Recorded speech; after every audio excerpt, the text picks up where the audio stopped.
Now that we have our application created, we can jump back into our project management system. Let's double click this, and we created the application, so we can cross that off, and look at that. We are 50% of the way done. We're done with tasks 1 out of 2. So let's close this up, and now we can get back to actually working on the application. So this one's going to be a pretty cool episode. I know I probably say that a lot, but I think it's true. I absolutely love building out Rails applications, so hopefully you enjoy it as well. Now what we're going to do in this guide is to create what's called a scaffold. Now a scaffold in Rails is the ability to generate multiple items all at the same time. And one of the reasons why I wanted to start off with a scaffold was so that you can see the power of Rails and how quickly you can get from an idea to actually building it out. So I'm going to type Rails G scaffold, and I'm just going to call this blog because that's the feature. I'm going to give it an attribute of title, a data type of string, and that's separated by a colon, and then body with the data type of text. Now, if you are new to Rails and this looks very foreign to you, don't worry. I know this would look very weird. I know it looked weird the very first time I saw it.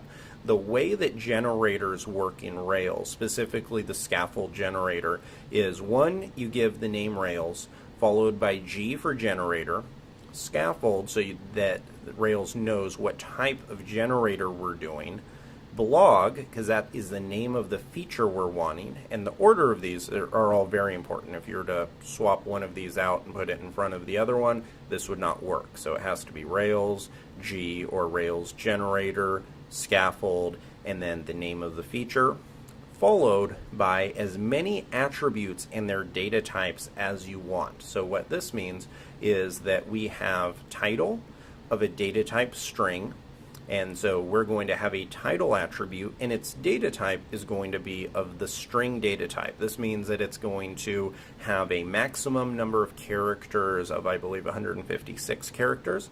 And then the next item is the body.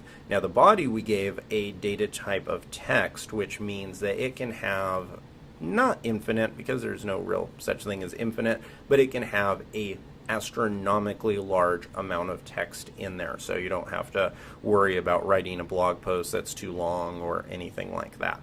So now if I hit return, and this is just my system, yours shouldn't do that, but I have some error validation on mine just to make sure that kind of protects against typos. I'm going to type N for no, and it's going to generate this for me. Now you don't worry about these items. These are just a few errors and warnings. These aren't actually causing any issues. So, okay, so what we have here is everything looks like it worked. Now the scaffold system creates a lot of code. Now you will see when we go through our code analysis guide exactly everything that it creates for us, but at a high level this created a database migration file, so this is going to update the database for us. It created a connection between our code and the database in this model file. It created routes, it created all kinds of views, so we're going to have access to forms, things like that. It created JavaScript files, it created style sheets, which are actually very ugly, so we'll eventually get rid of those, but it created a lot of things for us. The only thing that I want to look at immediately before we look in the code is this migration file. So I'm going to open up Sublime Text, and in Sublime Text go to File, Open, and from here I can navigate to anywhere that I want. I'm in DevCamp Tutorials right here. I'm going to grab DevCamp Portfolio, click Open, and it's going to bring this up for me. So here is the entire application that we have created, and I want to go look at the DB file. So DB migrate, right now we only have one. If if I open this up, you can see that it has actually taken, the generator took our little command and it is creating all kinds of code for us. So here it's creating a blogs database table, and as you can see, it has those attributes of title and body with its string and text data types. Now the other thing that you may have noticed down here, it also has this idea of timestamps.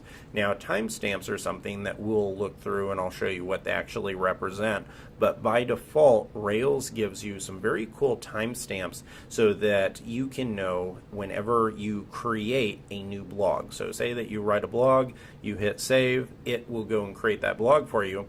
By default, Rails is going to store that date, and then it also is going to create a data attribute called updated@, which is going to be updated each time that you make an edit or change to your blog. Those are some things that are very handy when it comes to management, and you don't have to worry about adding them. Rails does that by default. Now, we're not done yet. In order to get this working, we have to come back to the terminal and type Rails db:/migrate. Now if I hit return, this is going to go and it is going to run the migration and update our database. So it's going to go into Postgres, it's going to create the table for us with those items, and if you see some output that looks just like this, that means that it worked.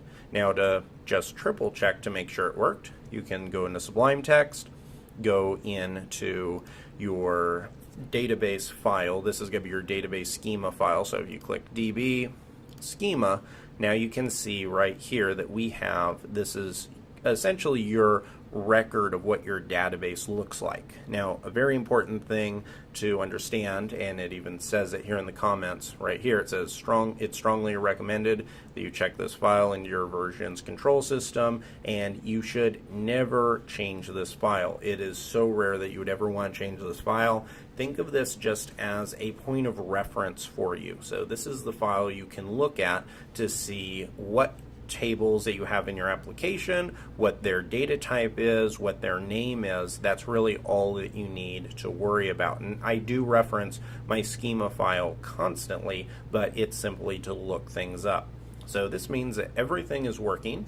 Now I want to show you something very cool. If I hit Command T, start typing in routes, it's going to take us to the routes file, and you can see that we have this thing called resources blogs, and we're going to go through what this means more in our routing section, but for right now just know that this gives us all kinds of content or routes for our blog content. So that is going to allow us to go to, say, the blog page and see our information.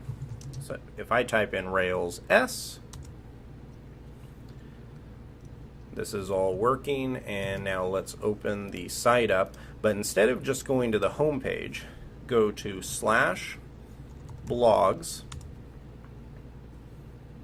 and now you can see that we have this blogs feature already built for us. And if I click new blog and click my great blog and put some content here, and you can put whatever you want, and go on create blog, it is actually saved this to the database, which is, I think, pretty amazing.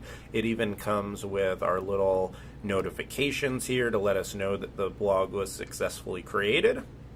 Now if I click back, it's going to take us to that blog's directory page that we went to at first, and now look at this. It also shows that it has the new item we added, and it even has items like a show page.